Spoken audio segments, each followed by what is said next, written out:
Hello, everyone. This is Angie Newsome with Carolina Public Press. I want to take a moment and just welcome all of you today. We're so thrilled that you're all joining us for this 10 for North Carolina event. And I just want to take a moment and introduce myself and Carolina Public Press for those of you who might not know us already.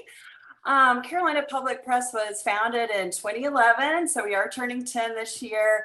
And our whole mission is to provide in-depth and investigative reporting in the public interest for all of North Carolina. We are a nonprofit news organization. We're wholly independent. We're not part of any kind of national organization. I like to say we were founded in North Carolina and we're devoted to North Carolina.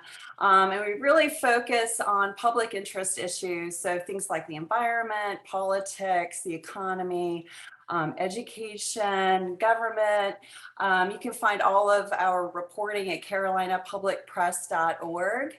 And we're really thrilled to be celebrating our first decade in North Carolina. And to do that, part of that celebration is that we're holding 10 for North Carolina events. And so these are public, free, hopefully fun conversations about some of the top issues facing North Carolina and issues. And this is our fourth one this year so far. So our first one was on news deserts and ghost newspapers in the state.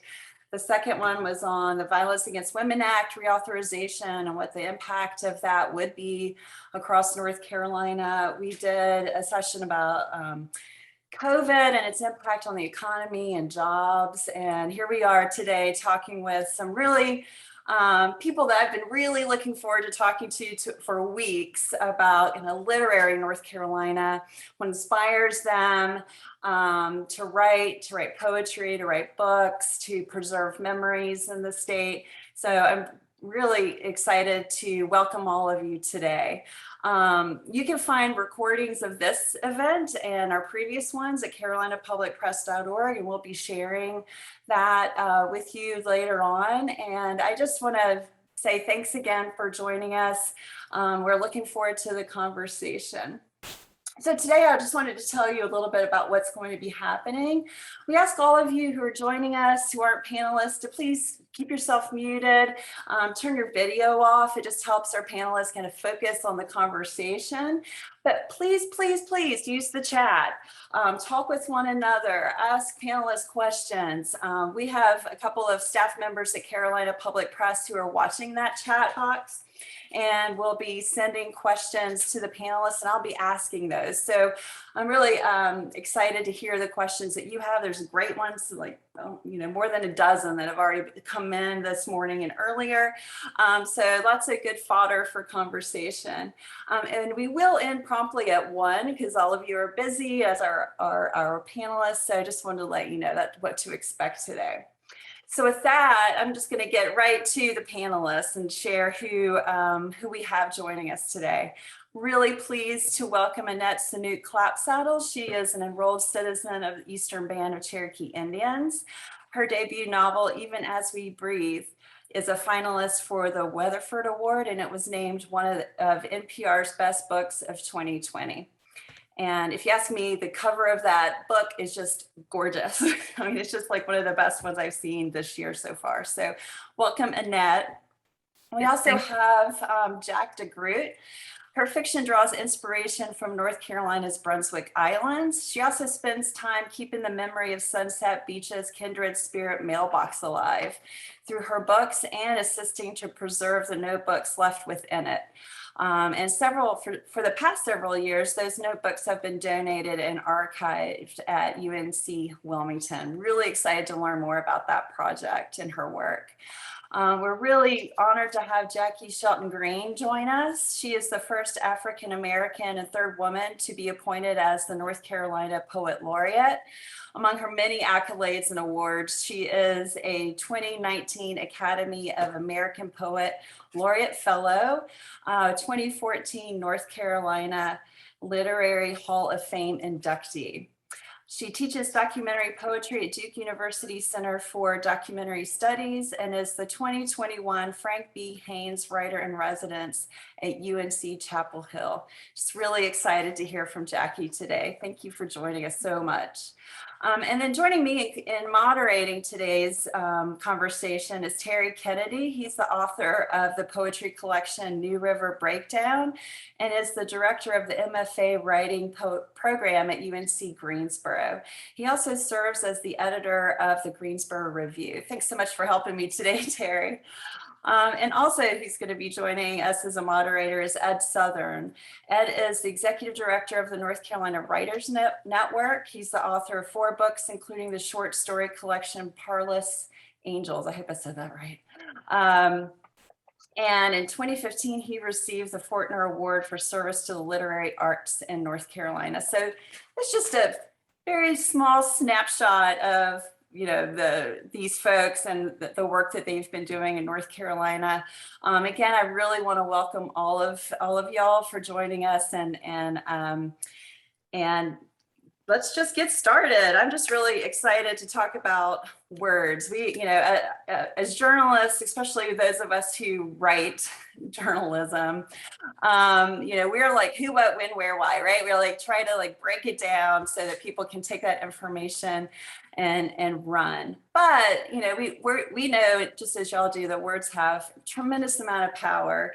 So I'm kind of curious about from your perspective about the literary history, the word history, if you will, in North Carolina, what it is, what inspires you. And I'll just set the stage there, and then Terry and Ed, y'all can moderate the conversation from there. So thank you again for joining us.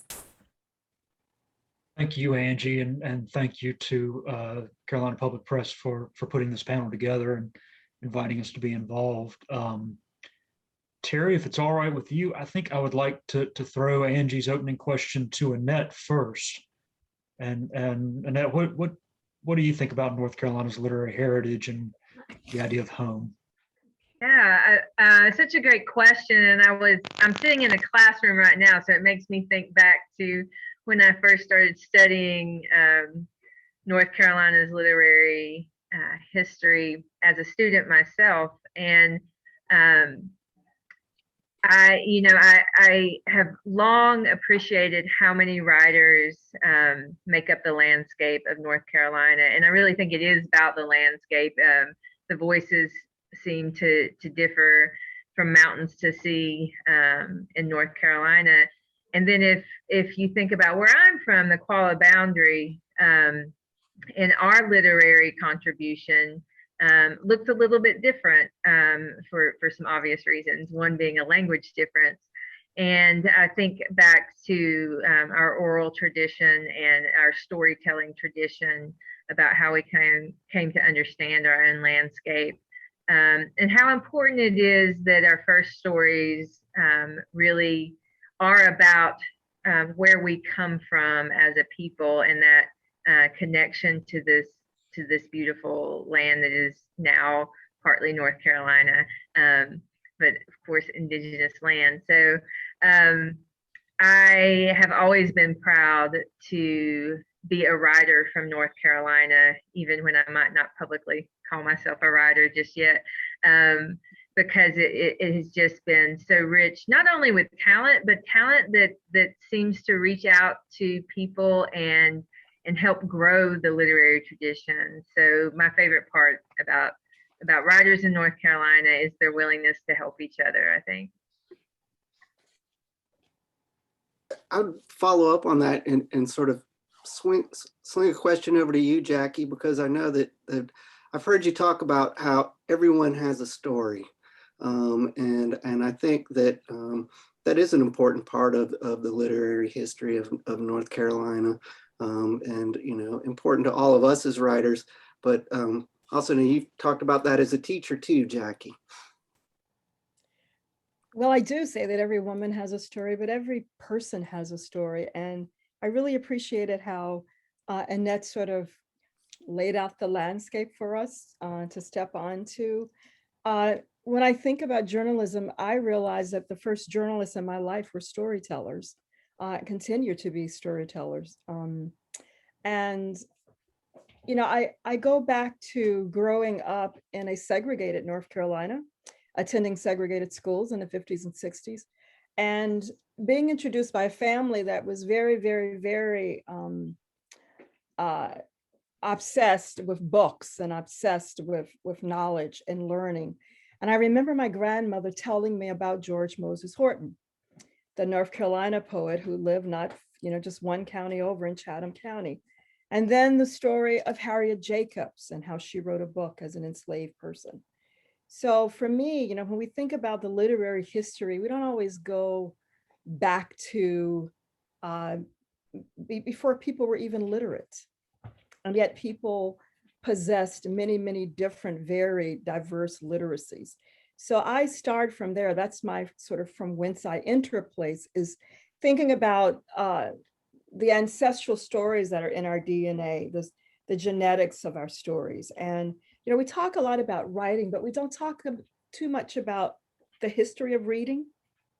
The history of reading, you know, there's one thing to be a writer, but there's another thing to think about who developed the readers and how are we doing that? And I think that will get covered in one of those questions about public schools and public teachers and how they bring writers into the forefront.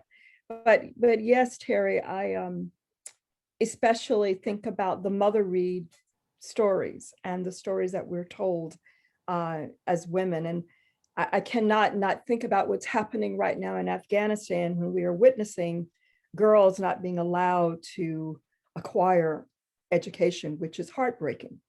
So all of these things, you know, when we talk about this, it's not always cultural and it's not always pretty and it's not always sanitized.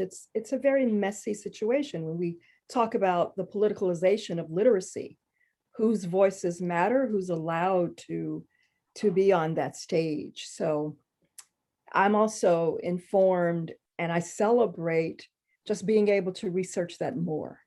And as a North Carolina Poet Laureate, being in a position to usher in those voices whose stories have not been told or who feel like they don't belong inside of our literary community. That's very important. Thank you, Jackie. Jack, I want to continue with this discussion, this idea of everyone having a story, and also the idea of North Carolina as home, because on Sunset Beach, you were sort of on the very edge of North Carolina, stuck between the Atlantic Ocean and South Carolina. And do you think that that location has something to do with the Kindred Spirit? Well, first of all, I guess some folks on this discussion may not be familiar with the Kindred Spirit Mailbox. Could you tell us a little bit about that, and then talk about what role you think the location of it might play in those who bring their stories to it? Okay, well, once upon a time, there was a woman named Claudia Saylor who loved walking the tide line at Sunset Beach. She was a young and beautiful woman. She resembled Ava Gardner, really. She lived in Hope Mills, North Carolina. She was a kindergarten teacher. She was single, and she was hopeful of finding a husband and having children. But she kept having this mirage that she called, it was sort of like a dream, but she kept seeing a mailbox on a post. And every time she went to the beach, she saw this sandbar and this mirage would come back. So she went down there one day with a mailbox mounted on a post and she stuck it in the sand. And she wasn't able to really secure it. So a friend came by, his name was Frank Neesmith, and he helped her and they became keepers of the Kindred Spirit. The area that we live in, of course, everywhere there's a beach, you're going to have changes with the ocean and with the sand. The sandbars change, things move. But Sunset Beach is one of the very few accreting beaches. It actually gathers sand from other beaches instead of losing sand. So it's one of the few beaches that you could have something like this stay as a permanent thing. It's been there 30 years now. Did I answer your question?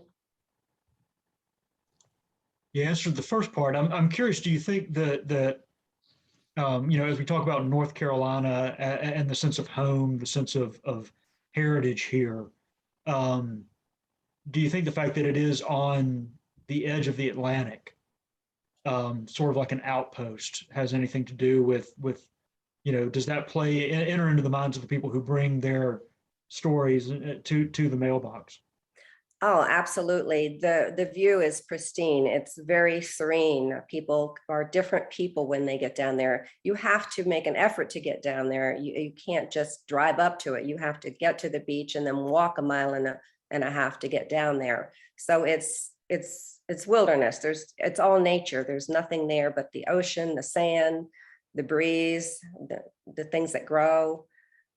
So it's putting people in a different environment, and it's going to make you gather your thoughts. It's going to make you think about things. You're away from, unless you brought your cell phone, you're away from any kind of noises of civilization there. So I think it does put people in a different frame of mind. Of course, most of them are on vacation, but it's not only there where it's at the edge of the ocean and the seashore, it's also right almost on the line from North Carolina and South Carolina.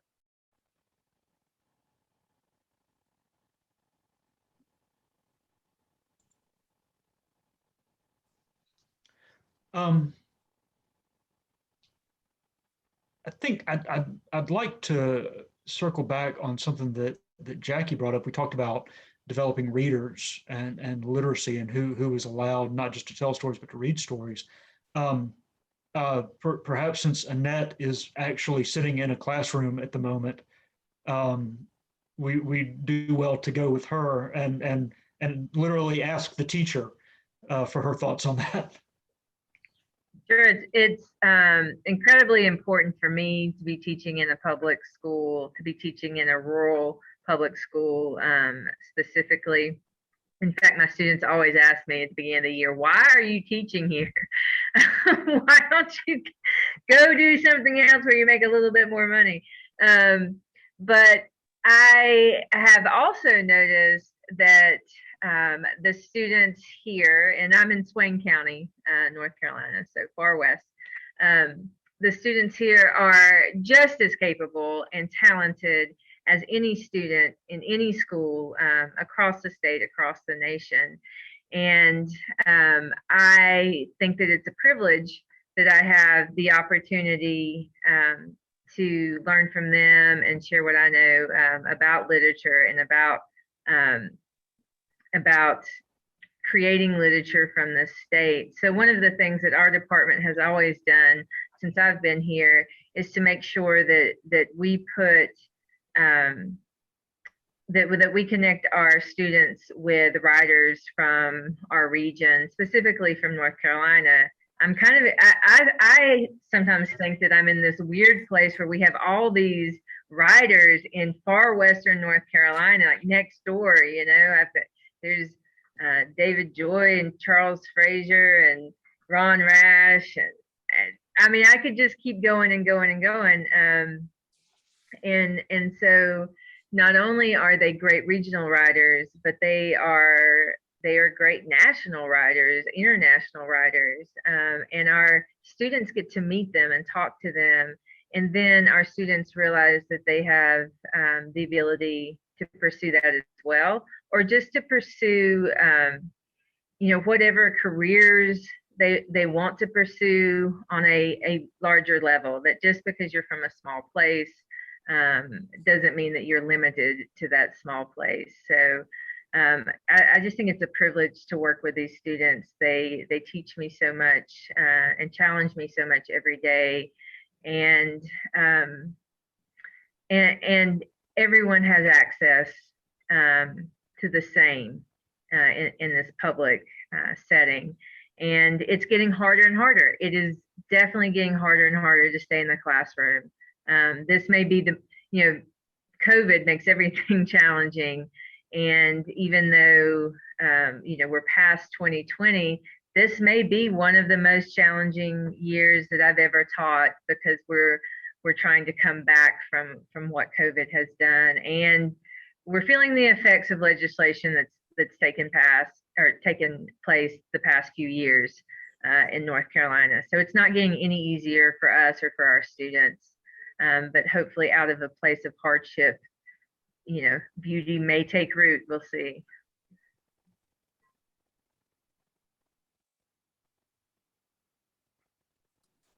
Thank you, Annette.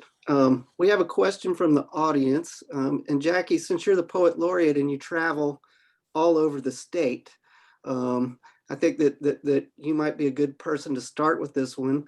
And they asked, are you encouraged by North Carolina's literary landscape? And why? Very, very much so. A lot of my work contextually resides in history. Those stories both buried that I am excited about digging. You know, I spent a lot of time digging because I also think that the writer is an archaeologist, an anthropologist, and a cultural activist. So I spend a lot of time inside of the interior of North Carolina. I'm very, very, very influenced by issues of identity, land, community, our collective persistence as a state, and how, as a culture, we are managing or not managing change. So all of that informs how I show up in my writing process, but also how I show up as wanting to be the poet laureate for everyone. You know, these young students that we're teaching in public and private schools, they're hungry. They're hungry for helping them how to reimagine themselves inside of a world that right now is very confusing and very complex. But I always know that it is story and it is people in communication. And when we can cross those boundaries, you know, I always tell people, when you're on a dance floor getting your boogie on, nobody's really asking who to drum or voted for. Like, nobody cares. It's art that connects us.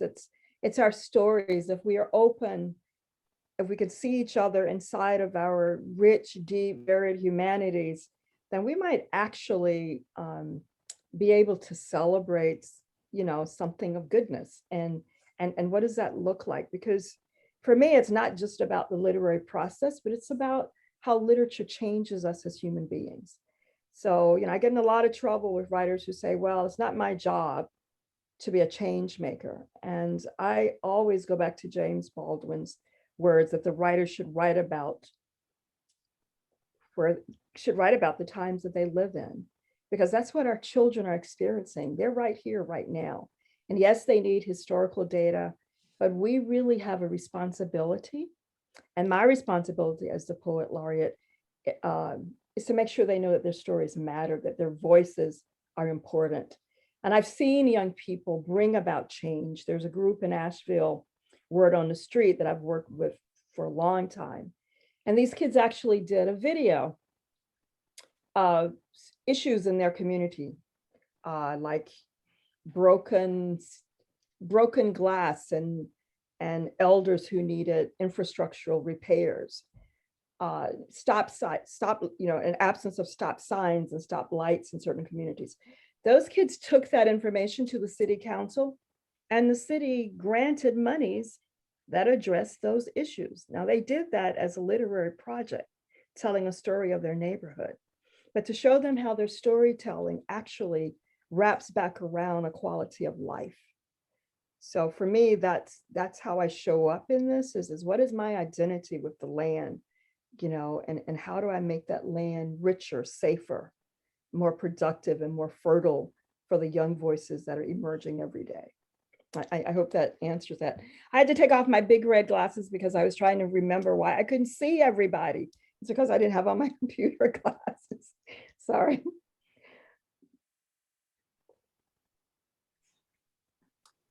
Thank you, Jackie.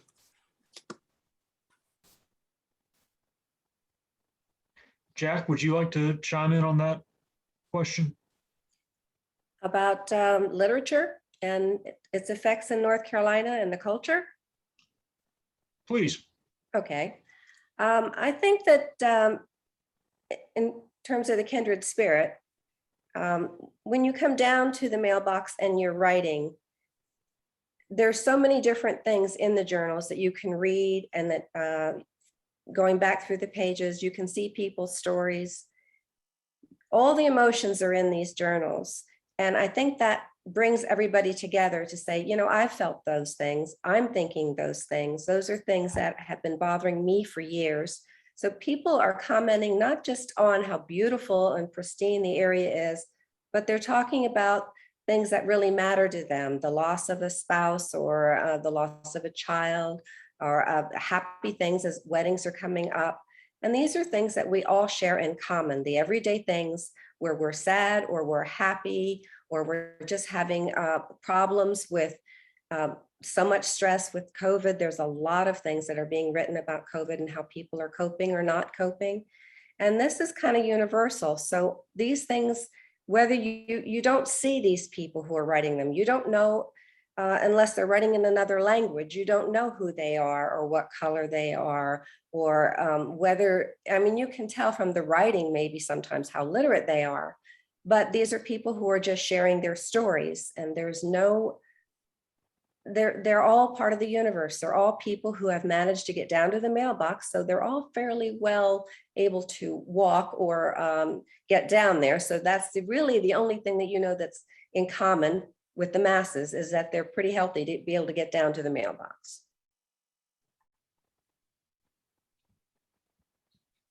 Ed and Terry, can I go back to the question about the teachers?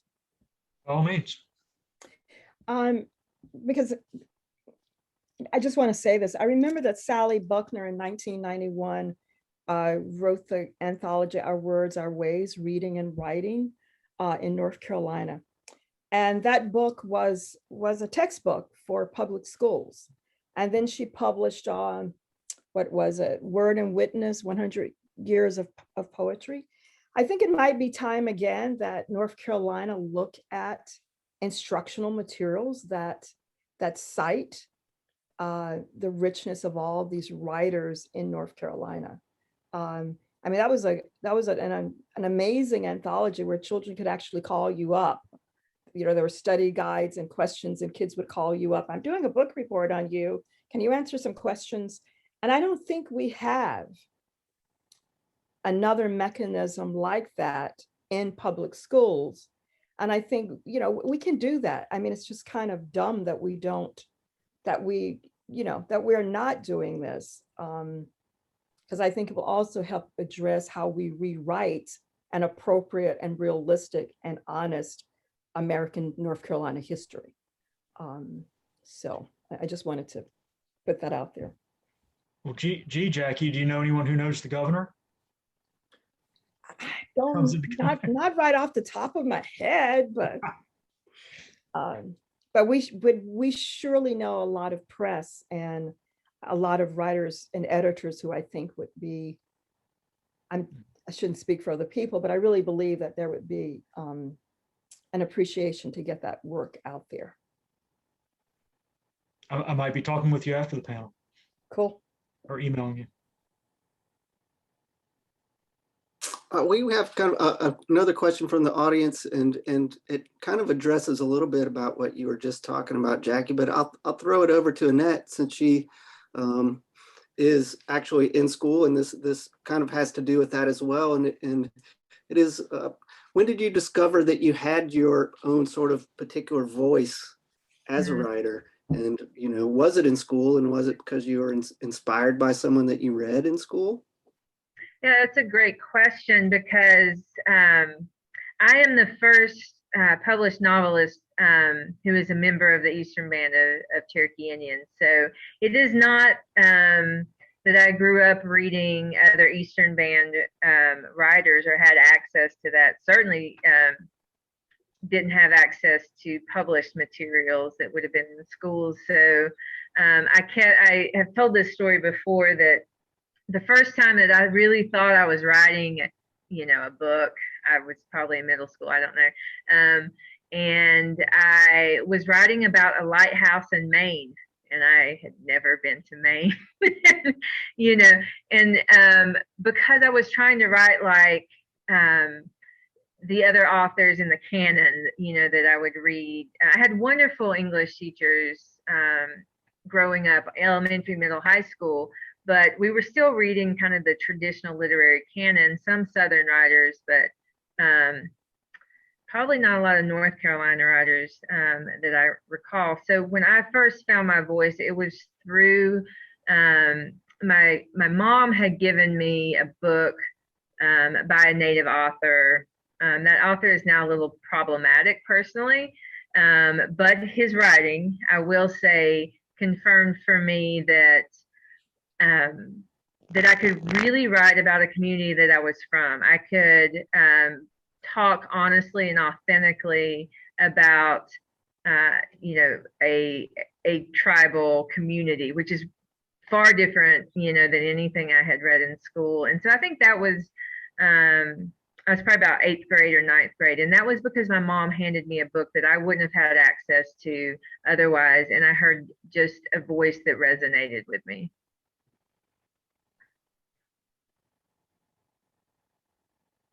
Thank you. I have kind of just a follow up in that same sort of direction. Jack, have you found that the notebooks of the Kindred Spirit have inspired your work? Or do you think they've inspired the work of other writers in the state who have read them? Oh, most definitely. Yes, there are quite a few writers who have used the Kindred Spirit journals as inspiration. And I have used from the very beginning, over 20 years ago. I've used the inspiration from the Mailbox. There's just some stories, they just grab you, and you get just a smidgen of what somebody writes, but you're wondering, well, that's a really interesting plot line. I wonder if I took it a little further, or if I could give this person a happy ending instead of that going the way that's tragically going. So yes, I think that's very true. I mean, we've had Nicholas Sparks, and Mary Beth Whalen. There's a lot of North Carolina authors that are now writing. Trip Purcell.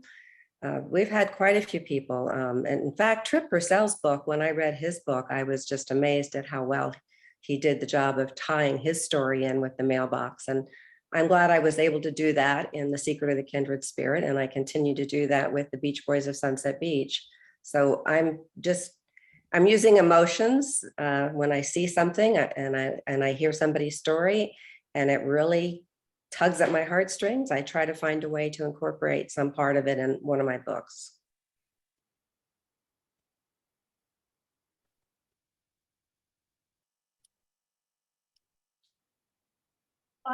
This is Angie. I'd be happy to jump in and start kind of shepherding some questions from our audience to you all too, and certainly want to open up the opportunity for y'all to read or reflect or on your specific work. So please feel free to do that during the rest of our time together. I would love to hear that as well. But we had a good question about how do we expand the number of serious readers of literature, nonfiction, fiction, and poetry in North Carolina. I'm curious about what all of you might think about that. Terry, would you start us off? Yeah, thanks. Sure. Well, I was about to say, Ed, I think that the mission of the North Carolina Writers Network really plays into this, and I think it would be good for Ed to talk about that a little bit, and what they're doing to reach people across the state and inspire them not just to read but to write. Sure. I mean, our for those of you who aren't familiar, the North Carolina Writers Network is a statewide nonprofit. We have about 1,400 members, and we're open to anyone with an interest in writing, from the Poet Laureate of North Carolina to folks who have just decided to put pen to paper. And a big part of what we offer, even though writing is a solitary activity, and to a great extent reading is a solitary activity, all writers, we feel, need community. They need connection with other writers. They need connection with other people who love literature. But they also need opportunity, and they need access to excellence. We're big believers in, writing done well, good stories well told. And, something that we remind our members all the time is that you can't write unless you read, or at least you can't write well unless you read. And so we, you know, if it wasn't too wordy, we could change our name to the North Carolina Writers and Readers Network, but that might be a little confusing, and it is more than a mouthful. So, but I'm a big proponent of just, you know, read, you know, whatever it is you enjoy, as long as you're reading. Jackie, as poet laureate, I know you've gone into schools. Well, not in the last year and a half, but you have gone into schools before. You have talked with student groups. You know, you've talked with community groups. What's the appetite for reading that you see across the state? Well, I hate to say it, but as I talk to students almost on a daily basis, I am really saddened that students really don't read. When I ask students, you know, what are you reading? What my teacher assigns. What was the last book you read? Do you read magazines? Where do you get your news? Social media. So, you know, technology and all of its grand opportunities, I think it's also held us hostage. You know, we don't take the time to read anymore. You know, I love books. I love the physicality of a book. I love holding a book. I love the texture of books. I love feeling the book. And, you know, people are not even buying books anymore. And I understand it. You know, I got written up at Duke because I'm the one who uses a lot of paper. Stuff out on my computer. But that's that tactile relationship to paper and reading. It's getting lost. And one of the things that I have initiated, there are many North Carolina high schools that have high school poet laureates. And this next tenure as the Poet Laureate of North Carolina, I'm focusing on youth development and participation in the literary arts, youth initiated, youth proposed programming, as opposed to us telling them what they should be doing.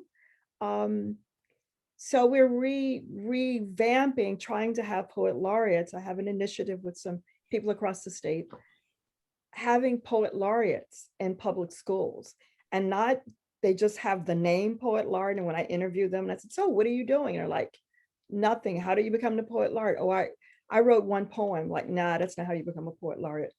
And to talk about that as a mission, that you're ambassador of writing and reading in your school, and you can be that ambassador and make a difference.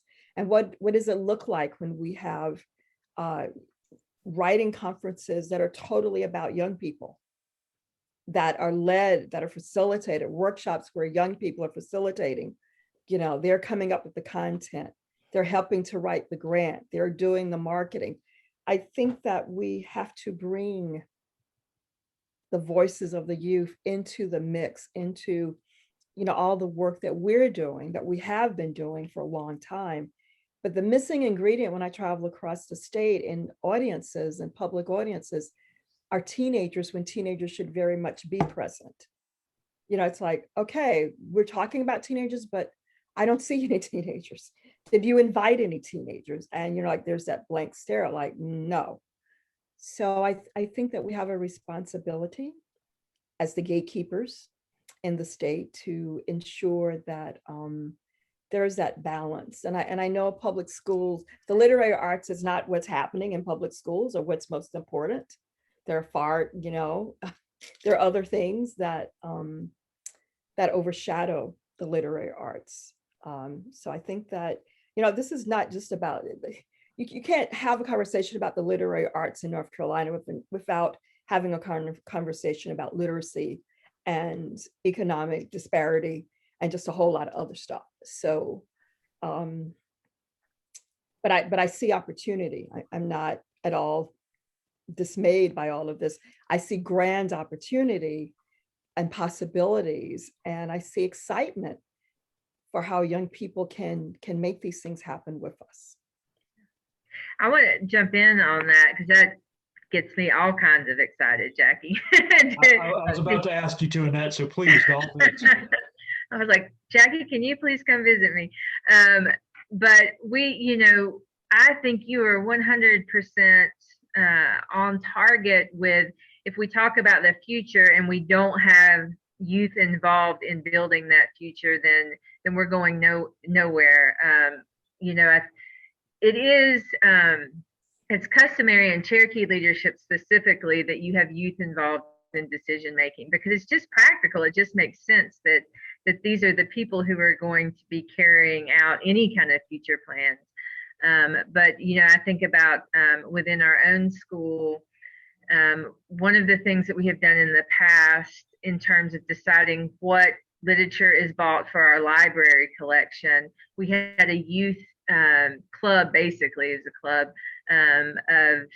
of students who decided what went into our library. They would kind of research what literature they wanted to see. They go to City Lights, which is, you know, our closest independent bookstore, and make those purchases for our library. So they were curating kind of what was on display for other students, and that really engaged the whole student body in finally checking out books from our library, which they don't do. And we got out of that with some transitions. And of course, you know, COVID has been, you know, has changed the landscape a lot. But I love this idea that Jackie brought up of a high school poet laureate, and would love to talk more sometime about that as well, because I 100% believe that if we're concerned about the future landscape of readers and writers in our state, it's not gonna take a positive direction if we as adults tell kids what to do, what to read. My best moments as a teacher are when I get messages from students after they graduate that tell me what they're reading, and not because they were readers all through the time that I had them. I have one former student in mind who, I don't know that he ever did the assigned reading. I'm pretty sure that he didn't, but he now will text me and say, hey, I'm reading this book or that book. And that to me is more important than ever reading anything I assigned in class. Wow. So I don't want to monopolize this conversation, but Jack, I'm so excited about this whole Kindred Spirit Mailbox project that I'd never heard of before. And I was just sitting here thinking about how we could reinvent that with students throughout communities. You know, there's a movement in the country called the turquoise table or the purple table. I think it's a turquoise table. And when you see a turquoise table, a picnic table in someone's yard, it's an invitation to come and sit and have a conversation. And there's also a movement in Europe where you go to a library and instead of checking out books, you're checking out individuals who you sit with and hear their stories. So all of these are innovative ways for us to, you know, create a very realistic based way that young people can pick this up and carry it out. Because I do meet those writers, and I see myself over and over again, my adolescent self, who was the nerdy reader, writer, who just felt like I didn't fit, but I kept 1,000 journals and I hid them and nobody knew I was a writer. Those kids are here, and we have to see them, and I see them, and I tell them I see them. So, you know, there is that there are those students inside of those pockets where, for whatever reasons, there are a lot of things that have shut them down, but there are those students who are not shut down. And one of the most powerful experiences I've had as a poet laureate was being at Skylight in, where's Skylight again? My brain just shut down. In Silva, the bookstore. And I had the opportunity to interface with about 13 young mountain men who were labeled as the worst kids in the school, in an alternative school there. I had a choice of, do you want to work with an accelerated writing class, or do you want to work with these kids who are the worst kids in the school? And I said, well, I'm going to take the people that you guys think are the worst people in the school. And 13 big strapping mountain young men walked in. And I thought, I wonder how this is going to go. And they told me their stories. Their stories were heartbreaking, many of them. And at the end of that session, they were crying. I was crying. Their teacher was in the hallway crying because the principal called her and said, we probably made a big mistake sending them over there. They're going to be horrible. The poor Laura is going to have a horrible experience with them, yada, yada, yada. And we were eating out of each other's hands. So when we listen and when we see them, and they kept saying to me, we stay in trouble because nobody listens to us. They listen, but they don't hear us. And there are different ways, there's active listening and there's compassionate listening. And what they were saying is that was missing. So I think that what is the lens that we as writers, as educators, as activists, what is our responsibility, and how do we make sure we have the appropriate lens where we can see the people who need to be seen and heard? Somebody just wrote, writers are listeners. We are. So I think that we do a big service by teaching our children how to see, how to listen, and how to ensure that they are heard. And that's very, very important when you teach someone how to advocate for themselves. And that's a part of the literary process too, is I am not where I am if I had not been a big self-activist and advocated for myself and understood that my worth was not measurable by any external factors of North Carolina or any external literary group, but more about how I know that my voice is worthy. And that is teachable. The worth of our stories and the worth of our literature that is sometimes outside of the canon. So I'm sorry for taking up so much space, but yeah. That's wonderful. I mean, and I would love to add, in terms of like the literary future and the writing future when it comes to students, it's also the student journalists. These are some of the people and the students who are closest to my heart. That's how I became a journalist in high school with my high school newspaper. And I was just like you, Jackie, I had tons of journals, and people said my whole life when I was a kid that I would be a writer. Well, creative fiction it didn't fit for me. But when I found journalism and telling the stories of my peers and the institution in which I live day to day, and finding that independence, really understanding the ethics of journalism and the role of journalism in community and telling stories, especially of those people who, as I went on to become an investigative journalist, those people who were overlooked and the issues that were underreported, that began in high school, So I would love to connect those student journalists with y'all as well. I mean, I think those students, and, to the point of, literary or literacy and literary issues aren't taught in school. Journalism is getting pulled back as well. So anyway, I just want to put my little 2 cents in on that before I go on and ask more questions. And I think this is an interesting one, especially in new media age. And of course, we're digital first at Carolina Public Press, but what about the gap between reading actual books and this push now to get people online and digital, and how truthfully that creates this gap, because it requires technology fundamentally. So have y'all seen that at play? And what do you think about libraries helping to bridge that gap?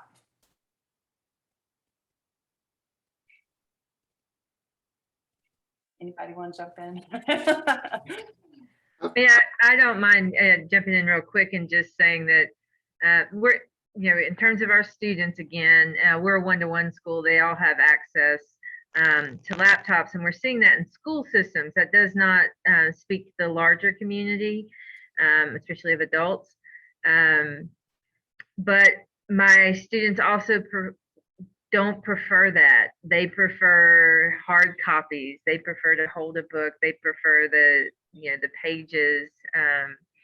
And so, and access to that is limited because when schools fund technology, they defund the hard copies of everything else. And so that is disturbing to me. And then the other quick thing that I'll say about libraries, I think that and I don't, I'm not in library science, but I see that there's a shift in the role that libraries play in communities that's taking place. I just had a conversation at the library in Cherokee about libraries serving different roles in terms of like not just checking out books now and also this technological equipment, but even things like suits for interviews or fishing poles to people to go, for people to go fishing.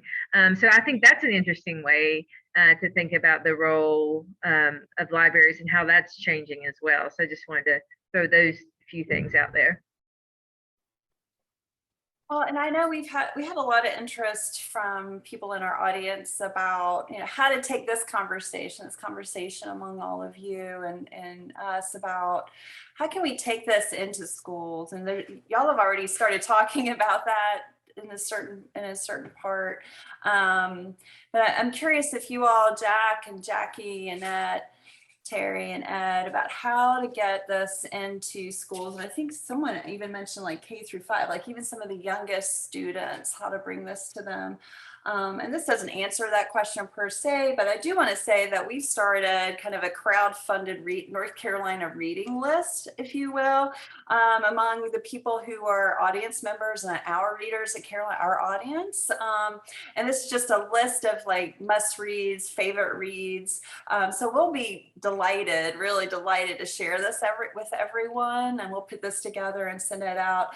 And we also, there's still time to add your favorites. And we're not saying yay or nay to anybody's contribution. If you submit it, we're going to put it out there to everyone. But that being said, do you all have any thoughts about how to bring this specific conversation into schools, or what pieces could go into schools, if there's anything to add to that? And then that's almost probably our last question today. One thing that we host here at UNCG, but it's a statewide initiative, is the North Carolina Literary Map. And I threw that link up there in the chat. But it's a wonderful resource for discovering North Carolina writers, because you can really look at it by county or city, regions in the state. But they also work with educators from across the state to provide curriculum to go along with the literary map. So, if you do teach in the public schools, that's a good resource to start with for teaching more North Carolina writers. And I think this kind of goes back to something, Ed, that I think you mentioned earlier about providing students with role models and access to excellence. I think that for instance, Annette being a published novelist and teaching her students, that provides a certain role model. Or Jackie, I think I read in an interview or heard in an interview with you one time that you went back and visited the kindergarten you went to as a child. Another sort of role model and access to excellence. I think that's a really great place to start, because again, you're putting out somebody that they can say, oh, wow, Jackie did that, Annette did this, I can do this. I came from here, they're here. Right. And I just would like to say that we are available.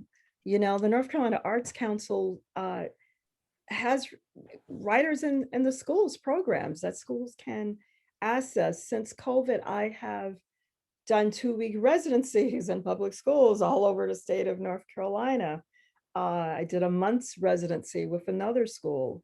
So bring us to your school. And I've started, when libraries invite me to come, I've been saying, well, you could hook up with your humanities council and you can hook up with your local arts council, and I can go do 2 days at your high school or your middle school. So I think we just have to be proactive. The writers are here. We are very generous and available to come to schools and work with teachers. And I enjoy working with teachers. And I enjoy sitting down, having conversations with the teachers about exactly what they want, what we can reinforce and help them activate inside of their classrooms. I don't like to just barge into somebody's classroom. So I would just like to say, please use the resources that are available in North Carolina to actually bring real writers into classrooms. And, that one point about my going in, when I'm looking at young people in North Carolina, there's nothing magical about me. There's absolutely nothing special about how I am the poet laureate. It's called hard work. It's called doing your due diligence. So if all of this, I'm probably going to get in trouble with all of this crave around, and I can never even remember her name. I think that's intentional. The young woman who read at the inauguration, which is a very kind of unrealistic way of promoting literature with young people, because that is something else. That's an iconic capitalistic venture that is happening when you're charging $100,000, not 10, but $100,000 for 1 hour on Zoom. What public school children do we know will have access to that branded greatness? I don't know any that will have that kind of access. So I think that we have to be realistic in looking at also what we're putting in front of our children. When Michael Jordan happened, we all knew that there were hundreds, thousands of little Michael Jordans, boys and girls on courts all over America that we just didn't know their names. And it has to be the same thing with writers, that they have to see that it's attainable. And, we get caught up in a whole lot of stuff that's not real. And I needed to say that as an elder, as a writer who I'm often asked about, there's something really wrong with some things that are happening in terms of what the literary genius looks like, and how you get there. It's taken our poet laureate of the United States as the first Native American poet laureate 68 years to get there. And she should have been standing. She should have been delivering that inaugural poem with this wonderful young woman opening for her. So I think that we have to, I'm gonna say it again, there's more to this than just great literature. It's how we're packaging it, and it's how we show up in it, and how we teach our children that it's attainable. So I just wanted to say that. I think that's an awfully good way to end. I agree. Well, there's, per usual, these conversations really inspire lots of conversation, lots of questions. There are a lot of questions that we couldn't get to today. So I want to apologize in advance if we didn't get to your question, but we really value everyone's interest and participating today. So thank you again for joining us for 10 for NC, for helping us celebrate 10 years of independent, investigative public service journalism in North Carolina. Like I said, I'm thrilled to talk to all of you. I just really admire the passion and the dedication you all have to telling your story, telling other stories, preserving stories too, as Jack is doing at the beach. But I want to say, this is not the end for CPP. We have a lot of other events coming the rest of this year, and I hope you all will join us for that. The next one is going to be September 16th, and that is about investigative reporting in the South. So a lot of great reporters coming to that, writers. We'll have people from ProPublica, the Marshall Project, one of the founders of the IDB Wells Society will be joining us. And of course, we'll have our lead investigative reporter on that panel. All of whom, to echo all of what you're saying, what Jackie was saying, are, I know, go into classrooms and are open to talking to students and young people about doing this work too well, not even North Carolina, and doing it just in communities. So I really want to encourage y'all to be a part of that. We'll also be doing one about climate change and the coast and changing fisheries and the culture and economy in North Carolina. That's on September 22nd. And I just want to say thank you again. We are a nonprofit news organization. If you'd like to join and help support CPP, you can become a member. A lot of you on here, a lot of our audience and our members are part of this audience today. And I really do want to say thank you to those of you who help Carolina Public Press be possible, even exist in North Carolina. I want to really thank Terry and Ed for helping me moderate today. And also Asheville Buncombe Technical Community College, which helps sponsor this event and is sponsoring other events through 10 for NC. They really are helping make this possible as well. So if you or you guys are interested, anyone here is interested in helping sponsor this event series, please let us know. We'd love to have you, and it really helps us be able to do these things. So again, from all of us at Carolina Public Press, you can find all of our writing and our reporting at carolinapublicpress.org.